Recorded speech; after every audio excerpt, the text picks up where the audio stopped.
And then my Wi-Fi said no. Here we are, though.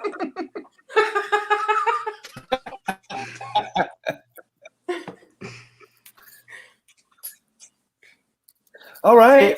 Well, welcome everyone to our third. Oh, I'm froze. I'm back. I hate this internet. Okay.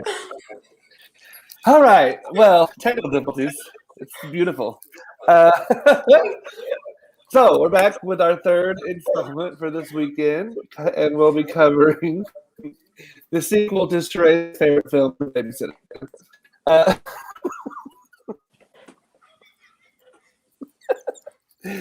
All right.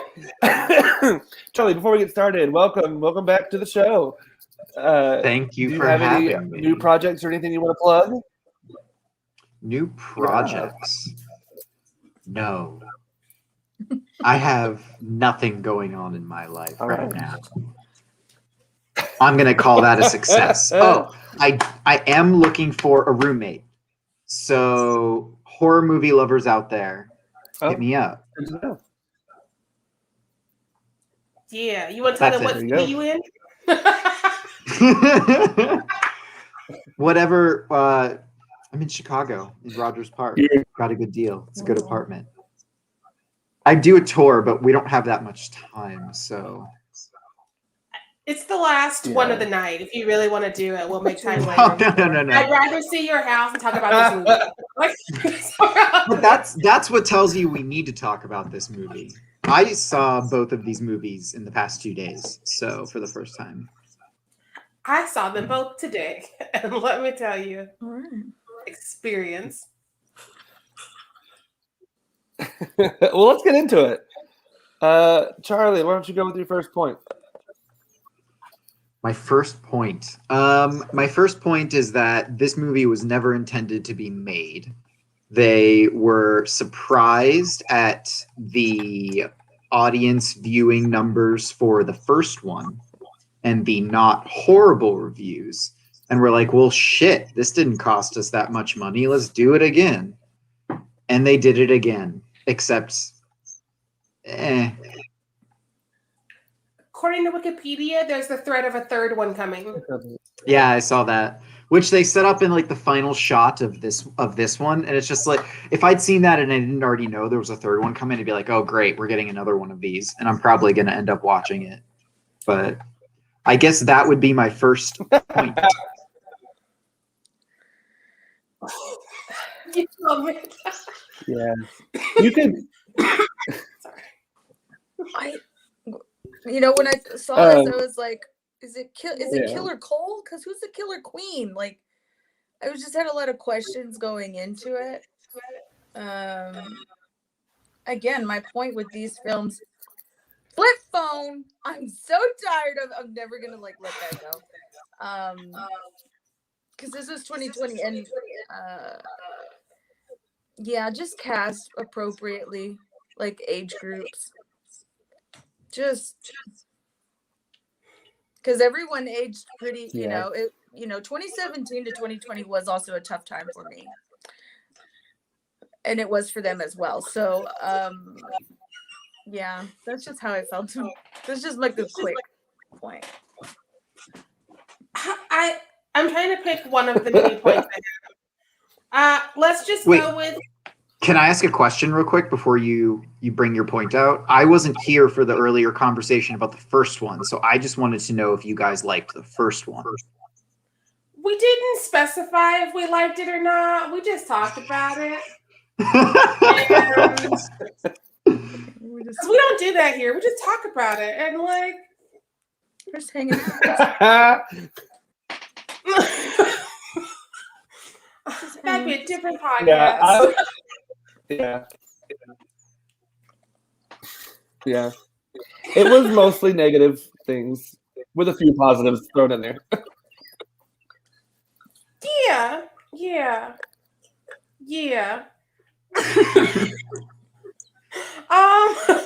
I guess my first point is just gonna be the twist was not a twist. Like it was very obvious from the get-go. I was like, so Melanie is hanging out with a group that mirrors B's group in the last movie. Cool. We have Samara Weaving on the cast list. She's in these like flashbacks of being underutilized. So we're gonna see her towards the end. Cool. Cole just had sex, so like this is not gonna go the way they think it's gonna go. Cool. Wonder if, and then I was like, oh yeah, this is the movie I saw 5 minutes into the movie. Cool. I'm glad we did this. I get the sense that the movie came out and then they gave, I don't know if it's the same screenwriter, but I get the sense the movie came out, there was no intention of there being a sequel in any way, shape, or form. And then they wanted to do a second one and they handed it to either the same writer or a different writer and said, okay, connect it to the first one. And that writer sat down and was just like, what the fuck? Like, there's the connections to the first one in this are so, they try so hard and it just makes the movie so confusing. And it actually, I liked the first one, honestly. I kind of liked it on the same realm of how I liked Happy Death Day. I think Happy Death Day did a much better sequel than Babysitter did. But Happy Death Day 2 is as good as it is because Happy Death Day exists. Babysitter 2 is as bad as it is because the babysitter exists. Yeah, because it kept trying to connect dots and do some like tie-ins, and I'm like, but those jokes in the first one weren't even good. So why are you referencing those? Like, leave the scene of the crime. Leave it. Don't be like, remember, I don't want to. What is your point, Trent? So mine's going to be a little different, probably, I guess. But I actually thought this one was a little better than the first one, at least comedy-wise. I actually found myself laughing a couple times, where I did not laugh at all in the first one. Were you laughing specifically with them when or cheerleader tried to come to the window and she fell.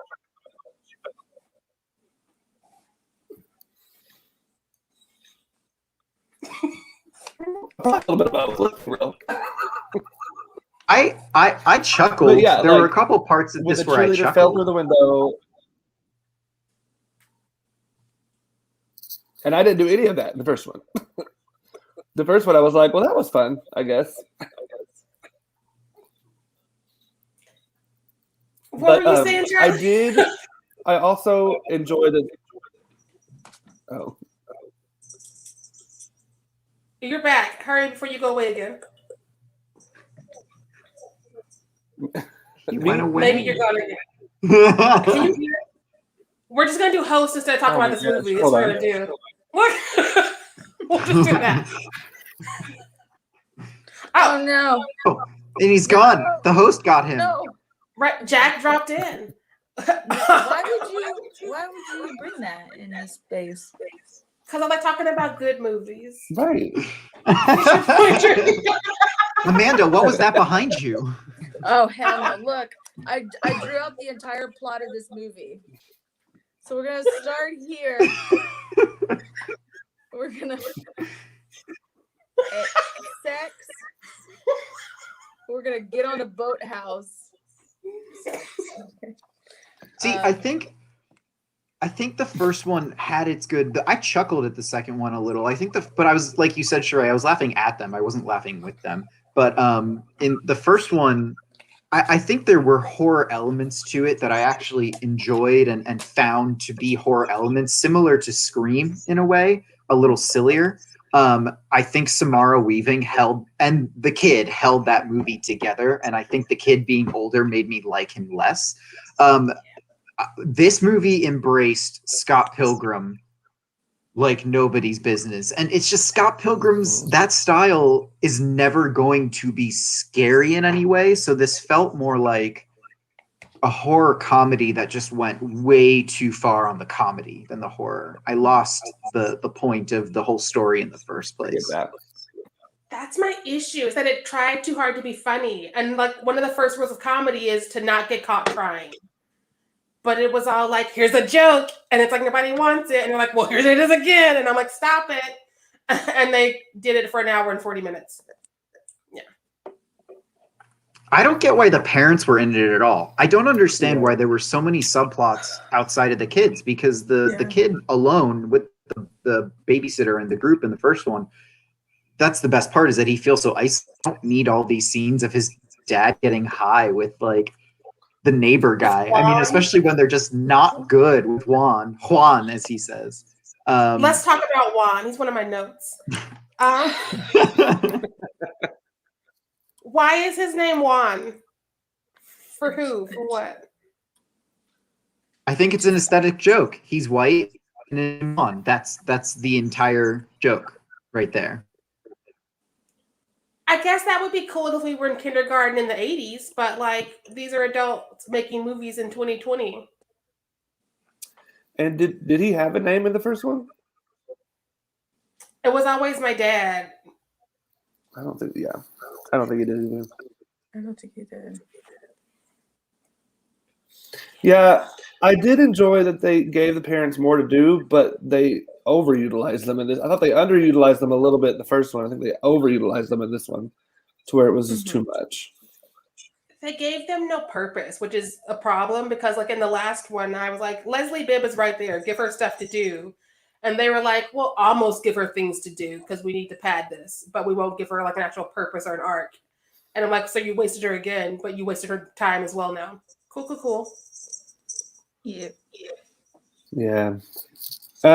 This whole thing can be very nitpicky. I mean, this movie is obviously not meant to be taken seriously, so we could like nitpick every moment of this movie. But I think at this, especially with horror comedy, that's important. Like Evil Dead, especially when they go into Evil Dead 2, has some established rules that stand between both movies. They're very different movies, but this movie, just bringing the core cast back at all, especially bringing them all back, and then making it seem like, okay, we can kill them again.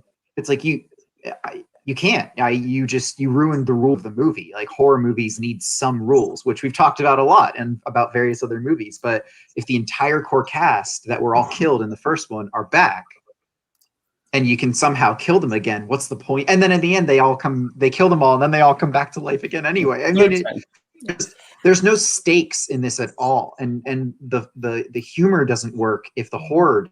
I fully believe that if this movie had been scarier, it actually would have been funnier too. Yes. Yeah. There were no stakes, which I also hate a movie where there are no stakes, because I'm just like, what are we doing? Why are we doing this? This is drinking water. Like nothing's going to happen. I did kind of like the way that they didn't give what was her name? The new blonde girl. Oh, Phoebe? No. Or Miranda. Miranda. I like that she was just kind of evil. Or whatever her name was. Melanie? Melanie. Miranda. Oh yeah, the girl from the no, Melanie. Yeah, because Melanie's in the first one. Right. Melanie, but they didn't give her like a sad backstory or like, oh, she's doing this she's just evil. And I thought it was weird that they tried to give the babysitter this like redeeming arc at the end, where she signed this deal with the devil to save Phoebe's life, and now she's all Especially because the math does not add up, because she would have met Phoebe before coming to Cole, so she's still killing kids, or killing kids if she needs to, but like not the ultimate plan. And then like he changed her because he said he loved her, and I was like, no, this feels like Samara was busy and you only had a couple days with her, so you were like, let's make something up. Also, what was up with her hair?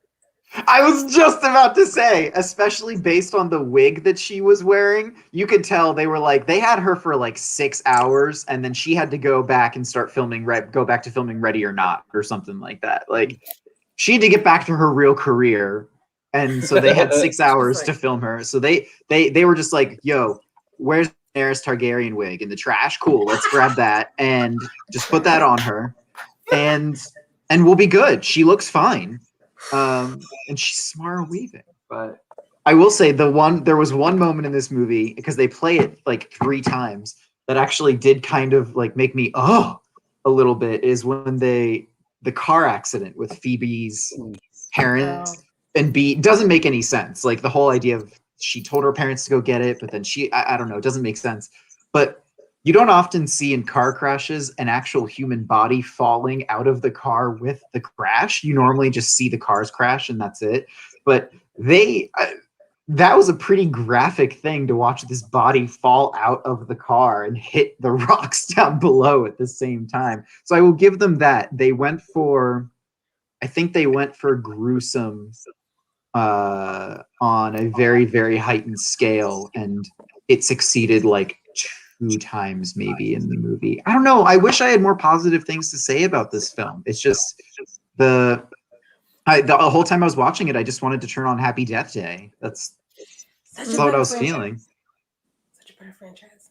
How did we feel about Phoebe, Jenna Ortega's character, the new babysat child?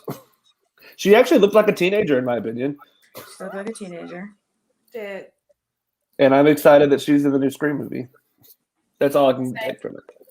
I can't wait to see that her. movie. I like her as an actress, yeah. She's in You, the TV show, which is That's where I know her. yeah, she's in You, and I really liked her in You. That show's scary than the movie. I liked her. She felt the what? My fridge is scarier than this movie. Mine smells scarier than this movie right Ooh. now. Yeah, I think she was good. I think that's Quincy. I think she was good. I just think her character made no sense to me. She seemed like, based on how they described the timeline, it kind of seems like she should have been like 10 years older than Cole. The whole thing just didn't, and I don't know. I don't know what else to nitpick. There's just there was nothing about this movie that I honestly remembered as a poignant moment. There were moments from The Babysitter, like the first moment in the first one where they shoved the 2 knives into the guy's head, like as the first kill. That's a striking moment. But in this one, you expect it. You guess you're just gonna be like, I'm along for the ride, but I'm riding the lazy river here. Yeah. The lake, when they all went to the lake, it looked cold as hell. Like they picked the coldest day to film because it was so windy and everybody was with their shirts off and they're like, and no one was in the lake. There was no one in the lake. They were all standing in this like parking lot area partying. I was just like, they're freezing right now. It's not working. One of the things about the lake that also bothered me is that Melanie's plan was basically B's plan, which hinged on him taking drugs. And I'm like, this did not work the last time. Why wouldn't you have a different plan? Yeah. I will say, sorry, go ahead. I'd say you do that shit in the water, and we had the same movie, but on the water instead of in a house. I didn't like the framing device of people not believing him. I think the events of the first movie are just too insane for people to not believe him that this stuff happened.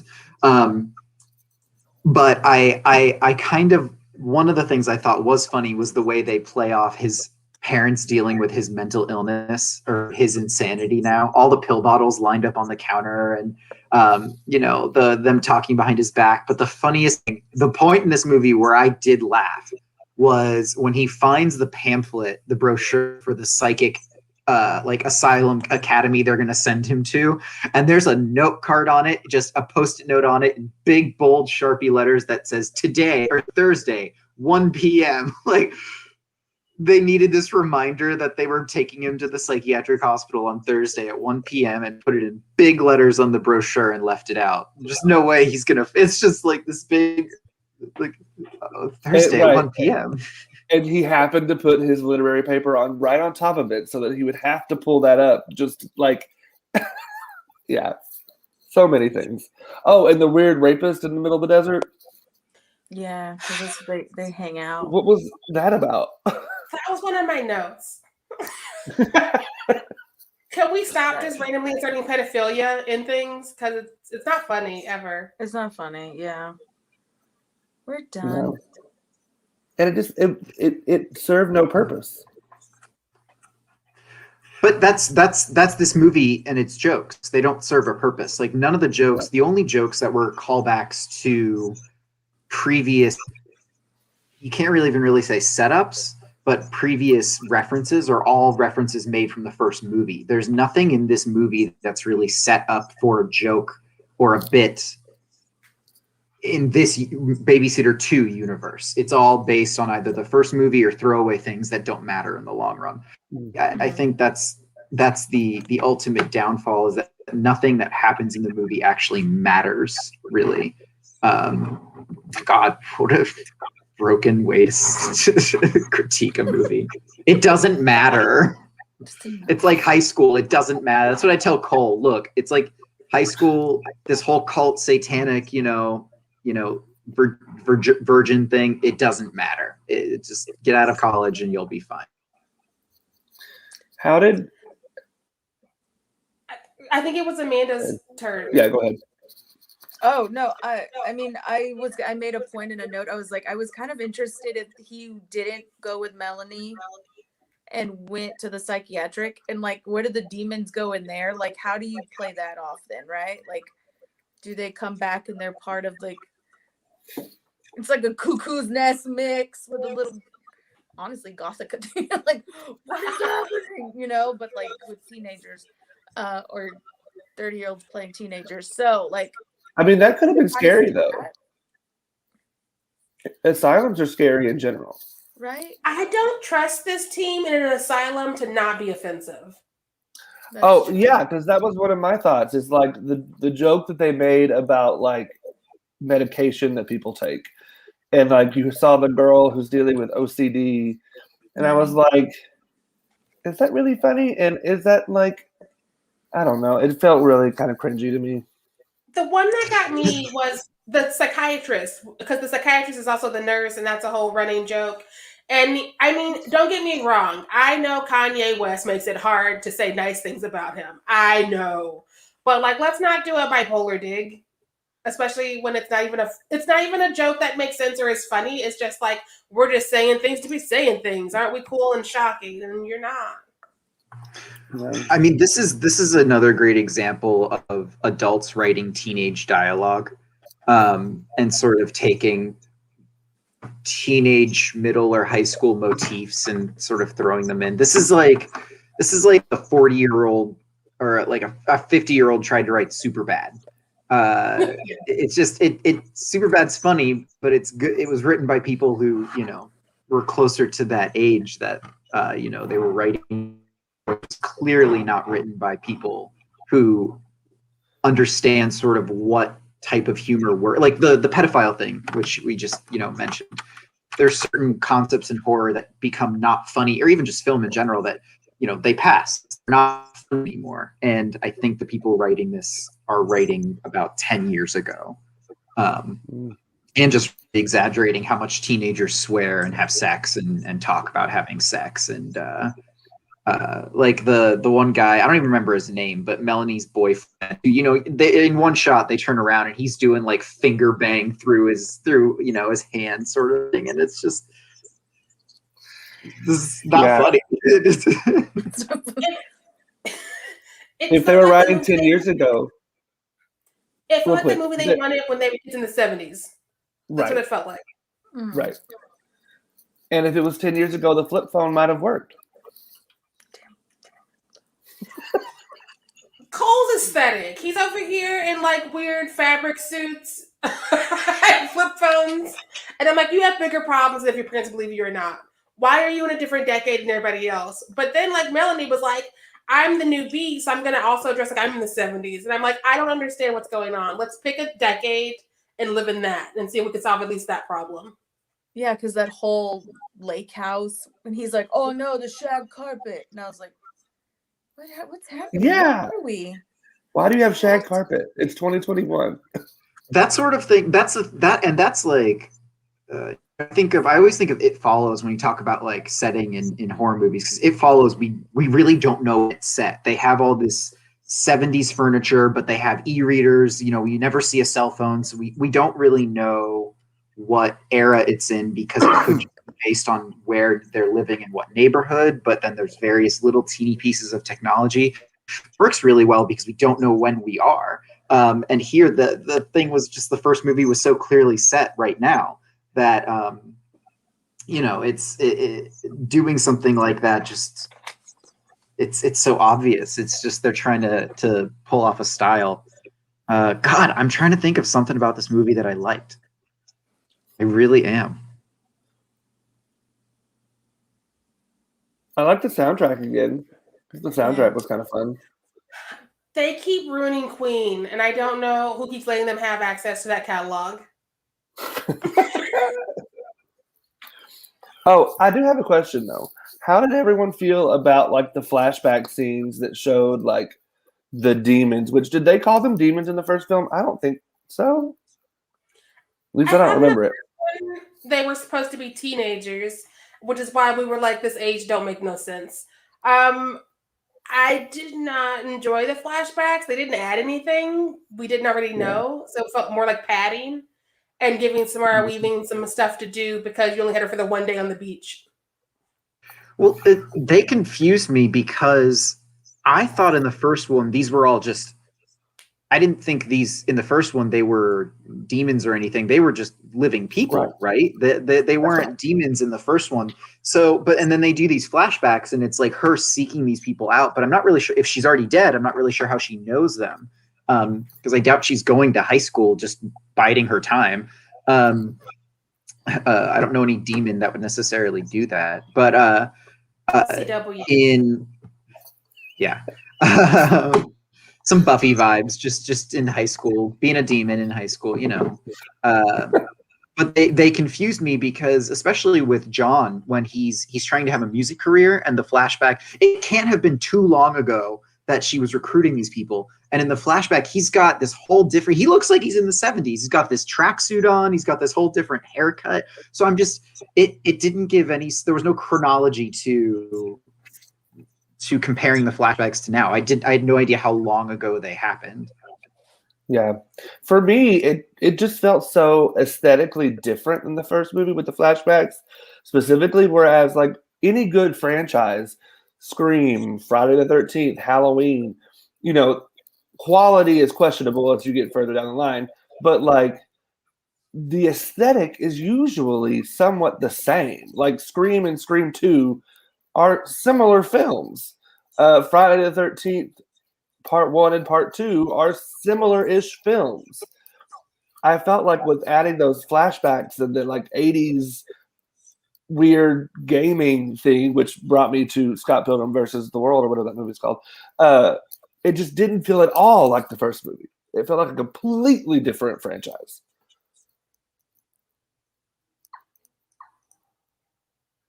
Yeah.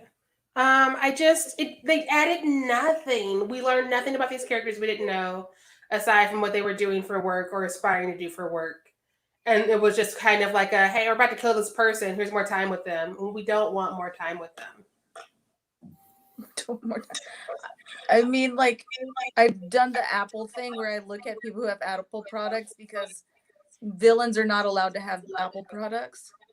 Like, that's a thing. If you're evil, you're not allowed to use it. And you go back and you see Melanie's has a regular laptop cover. And then you see Cole has, like, an Apple product, right? When he's, like, FaceTime. You're like, oh, we already know. You're giving me those little hints of, like, advertisement, too. But, yeah, it was just... That's all. Yeah. Up top, they were like, Melanie's evil now, in case you missed it. And I was like, you could have waited. You could have tried to hide that. Because, again, it's been 2 years, and they're not together, and she's dating the jock, which, again, that's not Melanie.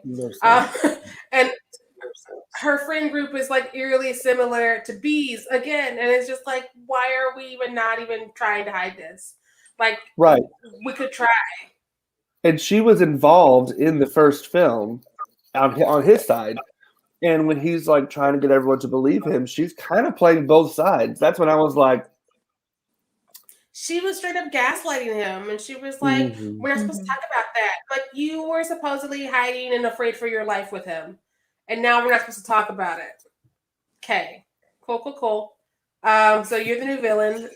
I guess we're gonna just sit with that for the rest of the movie, and then we did. Like, and then we did. And I was like, we could at least like try and like do something different, do something cool. But no. Does gasoline really shine like that in the water? That's what I was like. Does she have superpowers? Like, what is going on? In this music video, yes. Sharai, what were you gonna say? Go for it, Amanda. I'm just trying to think like why Tom and then Diego, who they gave him like, let's give him the stereotypical like dialect, right? And make him really dumb again. And I was like, cool, didn't you just do that? Oh yeah, you did. Great. You did this with the other person of color. Cool. Why did they blow up? So the other girl was a sacrifice then, right? Or of the group. Yeah. And then they blew up because they were already demons. They had already signed the book too. Yeah. I guess, right? Because who knows? Blow up. And I was just like, I feel like that when I do a Biore strip. Have you ever done that? And you're like, just take me to hell. Just take me to hell. But like, it made no sense. I was just like, okay. It was just chaotic chaos. It wasn't even neutral. It was chaotic chaos. And who was writing the dialogue for Melanie after her turn? Because Plan B is not just what I take on Saturdays. I'm telling you, 40-year-olds were writing the teenage dialogue. Right. Same as Euphoria. Her dad threatens to take her IUD. I don't understand that, because I feel like they just said, okay, he needs to threaten, like he needs to punish her, but he needs to do it in a way that's like weird and different. Like something that has to do with teenage girls. Like what has to do with teenage girls? Oh, teenage girls like having sex, right? Oh, but teenage girls don't want to get pregnant. Maybe he takes away IUD. That'd be funny, right? This is like that episode of South Park where the manatees, you find out manatees are writing Family Guy jokes. You guys seen that? Mm-hmm. Yeah. This is that. I feel like they were sitting in a boardroom and someone would walk in and say, hey man, like the takeout delivery guy walks in, they're like, hey man, do you have a joke for us? We need a joke in here somewhere. She's like, yeah, what if some guy threatens to take away his daughter's IUD? Like, wouldn't that be funny? Isn't that funny? Is that even possible? Can you just be like, mine, buy it? I don't think so. You can get doctors involved. It's not just like a yank and go situation. Like, but also it just Juan's character. I don't understand why he was there. I don't understand what his purpose was, other than to be funny. Even when she took his arms off and he's still talking, I'm just like, can we just kill him already? And why was he so different? Like he was a completely different person in the first movie. Because stoners are funny, I guess. I mean, they can be. I'd be curious. Yeah. I'd be curious to. I mean, honestly, I would never really have any interest in pursuing a discussion with the makers of this film. But if I was locked in a room and they were forcing me to listen to their creative decisions, I would be curious because no matter what you do, inspirations from other films come into play. And I'd be curious to hear what they would, have mentioned that they thought of as inspirations. Because I can see Scott Pilgrim, obviously. I got a little bit of Behind the Mask in here. Scream was a big part of this, but I don't have any real reference point as to what inspired this film. Like this was, again, we all hear that thing about how Netflix just puts lots of money into a ton of different projects just in case one of them hits. And The Babysitter just didn't fail bad enough for them to warrant, just making a second one. That's how this whole thing feels. This whole movie feels like a cash grab. Even Samara Weaving is standing there going like, wow, This is an easy paycheck I for got a me. paycheck. She's been doing great, since then. Ready or Not is like one of my favorite horror movies of the past 5 years, Okay. I'd say. I mean, Even Mayhem was fun. This was the worst I've ever seen her in, and I felt bad. I wanted to help her. If she was my friend, I would just like Venmo her to be like, "Are you okay? Here's $50." I'm sorry. I just had a really interesting thought because the writer is completely different in the first film. And what's his name? McGee? Quarter pounder. Our quarter pounder. He is one of the co-writers of this film. And when we were talking about the first one, the guest Saxon brought up that apparently the original script is completely different, or not completely, or somewhat different than what was the final product. Like the stereotypes weren't there, the original script, a lot of this stuff. So I'm curious if that original writer was like, y'all done fucked this up too much. I'm out. Bye. I just want someone to do something right for John, because John's character is such a throwaway character who just does all the stereotype things. And even when dying, manages to get a black power out for no fucking reason. Yeah. Again, I'm sure all the writers were white. I have not looked them up to know.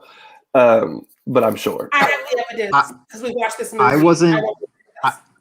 I wasn't happy with the lack of Jewish representation in the Babysitter 2 Killer Queens. I thought there was a severe lack of bar and bat mitzvahs happening in this movie. If they're going to do something around teenagers, there should be. I don't think that's so hard, especially if they're dealing with demons or Dybbuk, as we call them.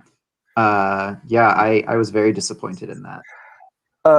At least there was no HIV jokes. A step up, I guess.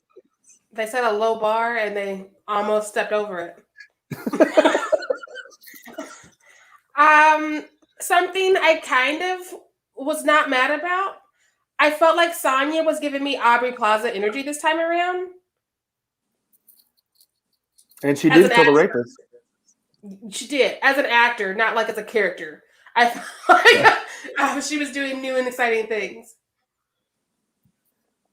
I've loved that actress since Pitch Perfect. I think she's actually really funny. I mean, they didn't give her anything to be super funny with in this film or the first one, but in Pitch Perfect, she's hysterical.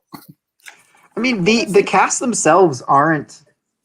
The cast isn't bad. Like I mean, I don't know. I don't know if Bella Thorne has much more to her than what she puts forth in this movie. But the guy, I don't even remember anyone's name, but the guy who's shirtless the entire time, I actually like that gag. I like the gag of this guy just being shirtless the whole time. I think that's funny. He's also hot, so he's also hot, so I don't have a problem with that. And I think his embracing his douchebag frat boy character is fun, especially because he does meet pretty gruesome ends, particularly. John was great. John seems like he's a really great actor that would do well with a better written part. I mean, of course, Samara Weaving. Melanie was honestly my least favorite of the entire movie, I think. I thought, I actually really liked her in the first one. In the first one, I thought this is, this actor is, she's young. She's really pulling this off. She's relatable. She's empathetic. And I think if they hadn't introduced her, we talked about Trent, you mentioned that you kind of liked that she was evil the whole time. And I definitely get that. I mean, I think if you take Phoebe out and you just put Melanie in that role, and then have her going through this with Cole again, and then have that flip happen at the end, like maybe when they get to the beach or whatever, that would have been infinitely more interesting. I would have had, I had Scream, like ideas of like Scream in my head watching this, which this seemed like it was trying to be, Scream 3. But no, I think there were some pretty easy ways you could salvage this movie. I don't think it's a lost cause. I think you have the actors. I think you have I think it's a pretty movie. I think it's well shot. I actually like the setting they're in. I hate the whole thing of like teenagers going to a lake, especially when there's like 2,000 of them. And it's like someone's parents know this is, how did you get all this shit up here? Like someone's parents know this is going on and someone's calling the cops. Like Phoebe hitchhikes there and in it with some guy, in a like a giant like tanker truck. I mean, it's just I get it's for laughs and it's supposed to be silly and funny, but there's 2,000 kids in this high school at this lake, and there probably aren't even that many kids in like the school. Yeah, honestly, that were at the lake. How did more of them not die? If you're gonna have that many kids on a lake with boats and jet skis, how did more of them not die? And where are we? Because Amanda, you brought up last time, no idea, trying to guess like what state we're in. Well, there's a desert, a suburb, and a fairly large body of water, lake, ocean, beach. I don't know, Arizona, but I don't think there's big lakes in Arizona. I don't know where we're at. We're in convenient land. Missouri. Yes, convenient land, Missouri. Convenient land, Missouri. Yes. Yeah. Do you think if the movie had embraced even crazier levels of humor, like there's always that interesting aspect of when a movie decides to go full on, humor or just take it completely over the edge, and sometimes that works. I can't think of any examples off the top of my head right now. I guess Happy Death Day too. Do you think if this movie had really taken it farther and say given it a cabin in the woods, ending where this whole thing was just set up and there was this big sort of, nonsense twist at the end, do you think it could have been better? Do you think it would have been better? Is there anything you think you could do to make this movie better and at least leave more of an impression? Because I just watched it last night and I already don't remember a lot of everything that happens. Fire McG. Yes, Fire McG. Fire McG.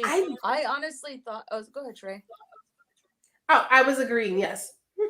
I was gonna think in my mind when it started, when Cole was like, "Nobody believes me."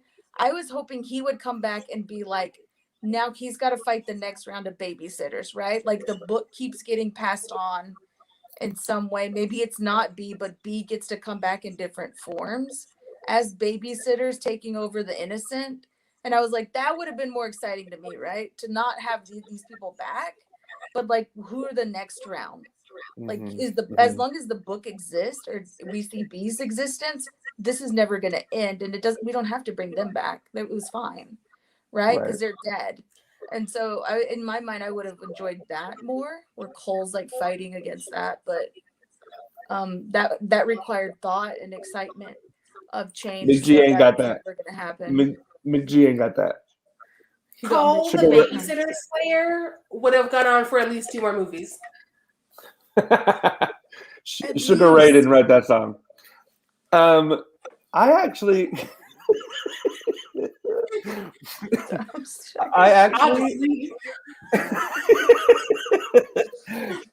for a second there, right after the whole twist of she's evil now, I kind of thought B had like possessed her in some way. But of course, that would have been a more interesting choice than what they did. But that was not the case. But I think that in order to make this film better, I think I agree with what you said earlier, Charlie. Instead of being funnier, it needed to be scarier. It wasn't scary at all. Whereas the first film, wasn't that super? Is it like the scariest movie I ever saw in my life? No. But there's some jump scares and some ominous things happening. And there's nothing. It's almost like a Disney Channel movie without all the gore. If you cut out all the gore and the sex. Halloween Town was incredible. Halloween Town 2, Calabar's Revenge. Talk about scary. Oof. Something else that salts my teens about these 2 movies is that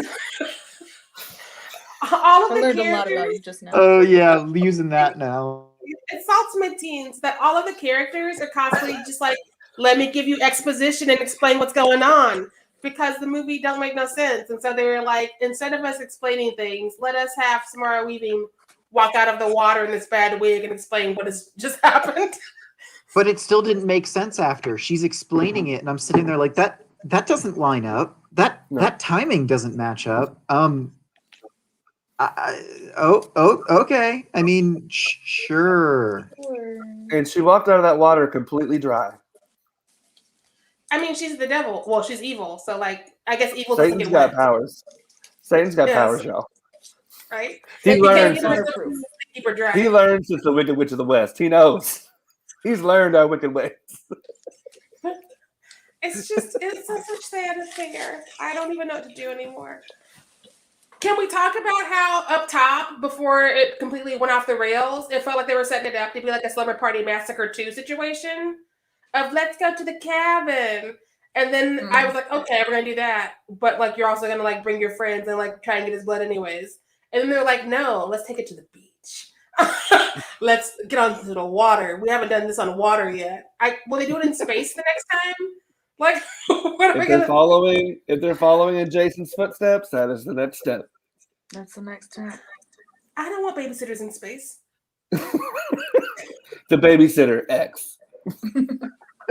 I think I would bet that tension was to have Samara Weaving more involved in this, and then they could, because I mean, not that it's ever going to be, granted, I'm actually not a huge fan of Friday the 13th, but not that it's ever going to be Friday the 13th, but a Babysitter series, if you're going to do a lame franchise, a Babysitter series where she is the consistent throughout, like, or even someone mentioned her taking other forms. If B was the consistent antagonist throughout, it at least gives it a bit of a through line, even to the degree that in Scream, Ghostface is the antagonist. Ghostface is someone different every single time, but Ghostface is the antagonist. Here, you know, making it Melanie and then the original people who were never that scary in the first place. Samara Weaving is the scariest part of the first movie.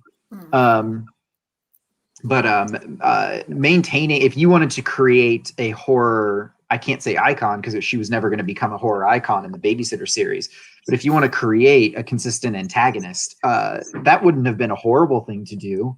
I think they just couldn't get her back to do, you know, what they wanted her to do. And I don't think they probably wanted way more money. True. And I don't think they know who their antagonist is. Because even in the first film, it was really murky.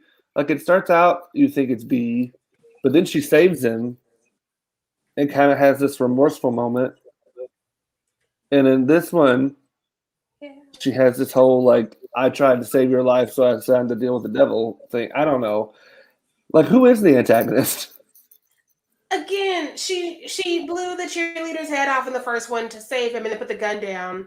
But after she tried to kill him all night. But also, Phoebe was out there this whole time, and she like made this pact for Phoebe's life. And so, who is B? Do they know who B is? I don't think they know. I don't think so either. Will she turn again? I think that this whole thing started with an idea, probably from the original writer, that it would be a fun, campy idea to have a babysitter serial killer. Which, okay, yeah, that flips stereotypes on its head. I love it. But then they got McGee involved, and he McGee'd all over the shit. And now we've got two McGees and no original content. It's big messy. You know what? Now that I was thinking about consistency, I mean, yeah. Everybody, the demons came back with new outfits, except for B. And Shirtless Man. Wasn't he the same thing? Man, but they came back with a new wardrobe. I was like, it was like when they upgrade the Power Rangers when they went from the plastic suits to like the spandex, and I was like, dude, you can't do that. But they were in color. They did have the Power Ranger colors though, because John was in red, the girl was in yellow. Oh my God! I mean, Tanya was in black. B is in blue. Power Rangers. They're the Power Rangers. They're the Power Rangers. I mean, based on based on the outfits that they come out wearing, it kind of seems like hell isn't necessarily such a bad place. Like, it's pretty styling. You know, they all come out of that. They all come out of there being like, "Hey, all right, let's do this. This is cool. We're gonna kill some people." You know what? And then it doesn't seem like they don't strike me as people that have recently been just existing in a void of terror and evil. You think they'd be a little more dedicated to the project, you know, to completing the project if that were the case. You're in limbo, yeah. I'm like, Is wait, Helen are no they goals? Do they have goals, cash? Is hell a mall? Possibly. Mall madness. Well, and like, yeah, there's so many questions and no answers. Because like, your kid drove a car into your house, the babysitter is missing, but you don't believe him that shit went down. And there's also dead bodies everywhere. The quarterback's dead. Yeah, the cheerleader. Yeah. Yeah, there's dead bodies everywhere. They weren't. Go ahead. If they weren't demons in the first one, then there's dead bodies everywhere. Obviously, this kid didn't kill all of these people. I mean, he's like, what, 12 years old? I thought the bodies were gone. That's why they couldn't figure out what happened. And also, the whole idea behind the pact with the devil is if you do this ritual, you get everything you want. Well, they're already dead. I don't Cole's get it. cash. Cole's cash. Get more Cole's cash. You can get more Cole's cash. This was all. Can we talk about how the quarterback is still overly invested in Cole? Like, even as he's dying, he's like, "Yeah, you got some, dude." I'm like, what is your deal with this kid? Like, shirtless man. It's a little homoerotic. Yeah, but that's why I like that guy. That's honestly, I think he's my favorite of like the stereotypes. Just because he's such an idiot. He's such a douchebag. But you know, I don't know. I think he's my favorite of the group of misfits, the teenagers with attitude. He's the most consistent. Yeah. Yes, he is. He's the most, and if he is the most consistent, he is indeed the most consistent. Bella Thorne is also just so bad. Just so better. She's the yellow so bad. Just stay on the OnlyFans and just leave it to the OnlyFans and make you money there, bro. Just do that. I will say when you catch him when he's working at a diner or whatever he's doing, and he has the name tag on and he's shirtless, that did make me giggle. I was like, and then I thought for myself, ridiculous. All the men who wrote this want to be Max, or do him, or both. This movie was written. This movie was written, produced, and filmed by straight people. Like, this was a very 100%. Straight people movie. This movie to me had no queer coding whatsoever, which you don't need queer coding, but honestly, it probably would have been more fun and relatable if there was some queer coding to this movie. Like, even make it all the time that they spend in the first one and the second one talking about how Cole has never had sex and he doesn't, it's like there wasn't even necessarily a gay joke about Cole, and I don't know if the movie was screaming for it, like they were setting it up, and they never did it. And I'm wondering if it was just a bunch of straight men being like, "Oh, we can't do that. We can't," They did a gay joke in this movie though, when they get that 2 minutes in the closet or whatever. The other guy's like, "I'm sure he's really familiar with closets." Oh yeah, they do that one. Then it never. It never happened. Make him gay. Make him actually gay. That would have been better. I think that would have been more interesting. Have the main lead gay character be the one that fucking kicks everyone's ass and puts all the demons to bed. What a great coming out like metaphor you've got going on there. That would have been a fun movie. I wonder if he was gay in the original script. I wonder if that's one of the changes. Maybe so. Because I want to read that original script because I bet it's 10 times better than what we got in the original movie. I want because McG. Saxon and I will read it and let you know. I just think McG. I just can't trust anybody named McG. I'm going to blame him for all this whole thing. McG, if you're listening, stop. Go back to Sugar Ray. I'm sure they don't have any jobs right now. Do a video for them and leave us all alone. None of them done trendy 90s bands. I told Sharai this film was like, the first one was a music video. The second one was a music video for the band that reunited for another tour, but they made one hit and everyone's tired of it. So it was like, stop. Just stop. They're like, here's our ballad, and it's like, we don't want that. I mean, the sad thing is, if the third one happens, I will probably watch it, and I will hate myself for doing it, but I will probably watch it. McG has the weirdest filmography, like Charlie's Angels and Charlie's Angels 2, and then Terminator Salvation. Oh, that was like what? Oh, those whole jokes about Terminator in this film is just masturbation for him. I hate him. That's why they talk about Terminator in the movie so goddamn much. I hate McG. Salvation was the worst. It explains everything. That was bad. And they talk about Terminator so much in the movie. Like, it's cool that Phoebe knows about Terminator. Like, a girl that knows about Terminator, she must be meant for Cole. Right? She draws a picture of Picard. Did he do the duff? Yeah. What? Did he direct the duff? McG. The duff? Probably. D-U-F-F? Yeah, probably. D-U-F-F?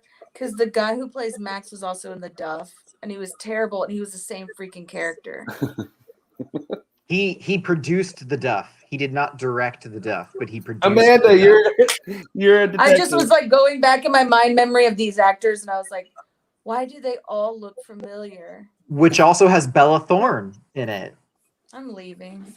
I'm leaving the planet. Like, Elon Musk is on Saturday Night Live. I'm gonna message him real quick.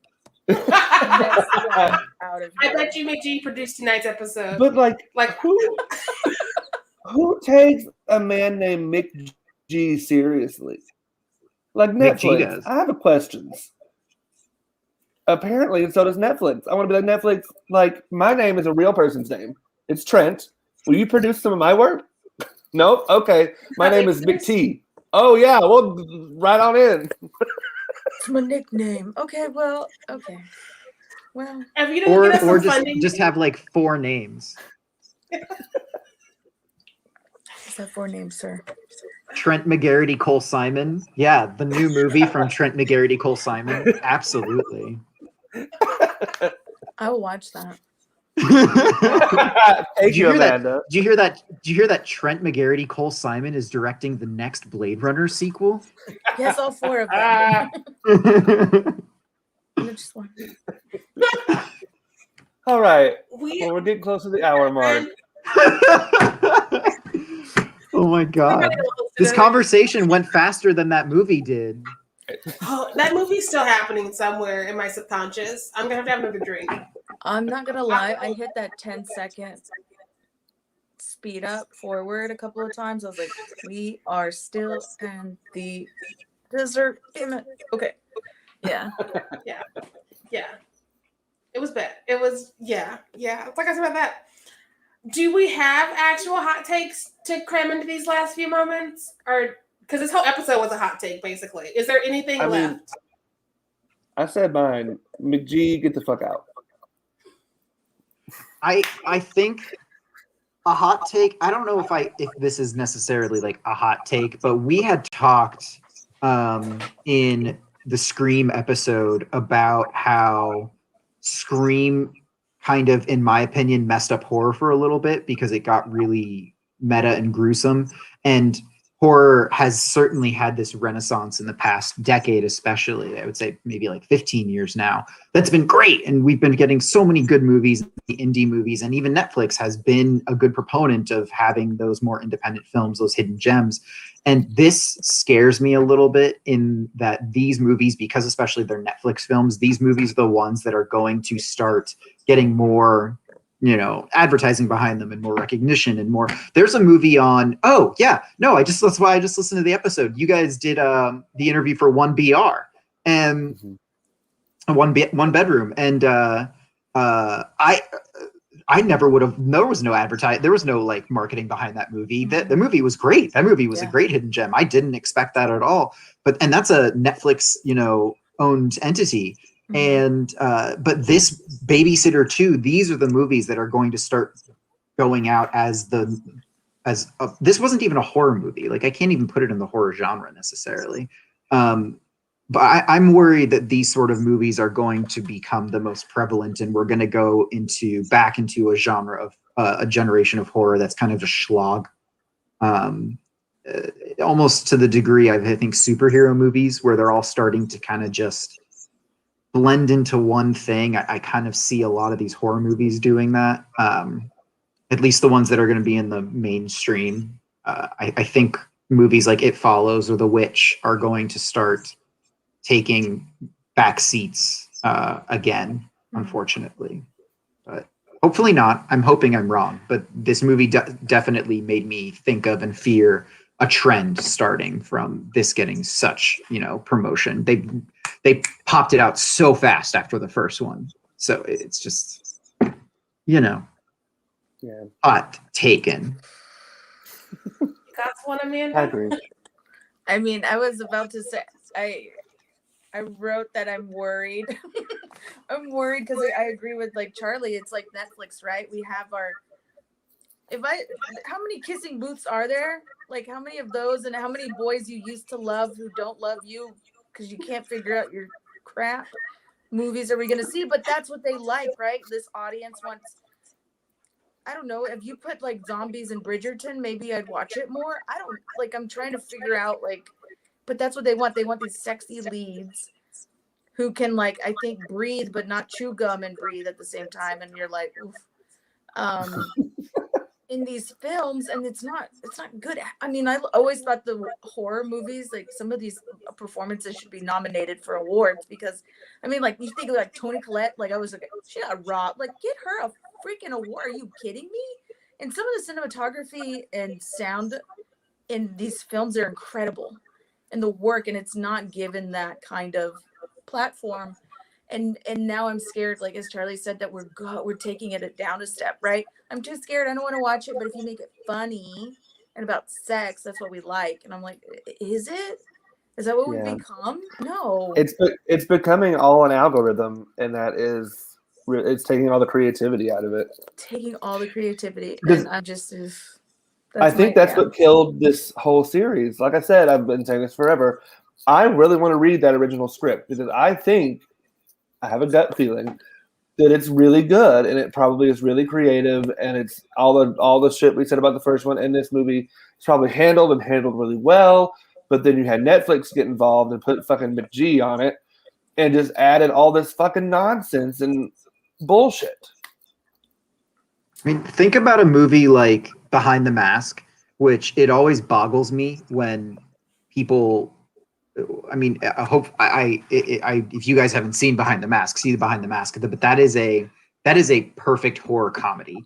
Horror comedy is tough. It's a very, very difficult line to tread. And Behind the Mask is actually, we talk about the sex and the violence and everything. It nails it, and the style with which it nails it is so incredible. And it bums me out that a lot of people I know who love horror have never even heard of this movie. And I would consider it a peak of horror comedy. And it goes to show that it can be done very well, and it can be just as good as some other horror movies that I've seen, and just as scary, honestly.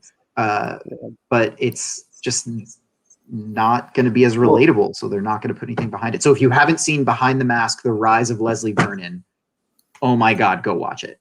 You'll love it, guaranteed. Behind the Mask. My hot take is the same hot take I always have, but we have a moving example on this live box situation right now, which is if you're going to have femme characters and people of color in your work, you should put them in your writer's room and listen to them. Because even if you don't let them save this shit show, they could have helped you not have things like Black Power be one of John's last lines. And they could have helped you not objectify some of your women. But you know what? I just keep saying that. So yeah. That made no sense. That came out of nowhere. He said that, and I was like, what the fuck was that? Right. I mean, we go back to Black Lives Matter in the first film. All of it, none of his lines really make sense to me. Some of them kind of are funny, I guess. Maybe. I don't know. Not really. I don't know. I think he can be funny. I think he's an animated actor, and I think but that was so bad. That was so on the nose. I mean, everything they gave him was just upsetting. Like even when he was twerking when they were like threatening Cole in the boat, I was like, why? Yeah. Another horror comedy I want to throw out there, Sharai, you'll agree with me. If you haven't seen Tragedy Girls, go watch Tragedy Girls. That is a fantastic Tragedy Girls is great. Comedy. You should watch it in the next 2 weeks. Next week. Is it still streaming? Yeah, I think it's still on Hulu. Hulu, but it's like a $2 rental and so worth it. So worth it. Yeah, because it's on Hulu, but it got taken down, I think. Yeah. Tragedy Girls is phenomenal. That's a whole other thing because like it's definitely 10:05, but like I was talking about Tragedy Girls again. Like we don't have a reason you should watch it this next week. And then our guest will be like, "Did you do another episode before my episode?" And I'll be like, "On accident, yeah." Oops. I forgot that episode hadn't been. Whatever. Anyways, Behind the Mask is on Amazon. Just so everyone knows. Okay. It is Behind the Mask. It's on Prime. and I would even say Freaky is much better than this as a horror comedy. Like it had its issues as well, but I laughed sometimes. Anyway, we're getting late, and I can talk for hours. So join us. Thank you all. Thank you, Charlie, for joining us today or tonight, whatever time it is. And tomorrow time is abstract. It's man-made. That's what I keep telling people. Like, when I want to be off work, I made time 5 o'clock. Bye. I think we've learned from this movie that chronology isn't necessary or doesn't exist. Done. True. This is a town that time forgot in this movie. Missouri. Or Kansas. One or the other. Nebraska. Yeah. All of us. So, could be anywhere. Tomorrow we'll be starting at 1 p.m. Central with Hush. What? Bye. Stay fierce out there.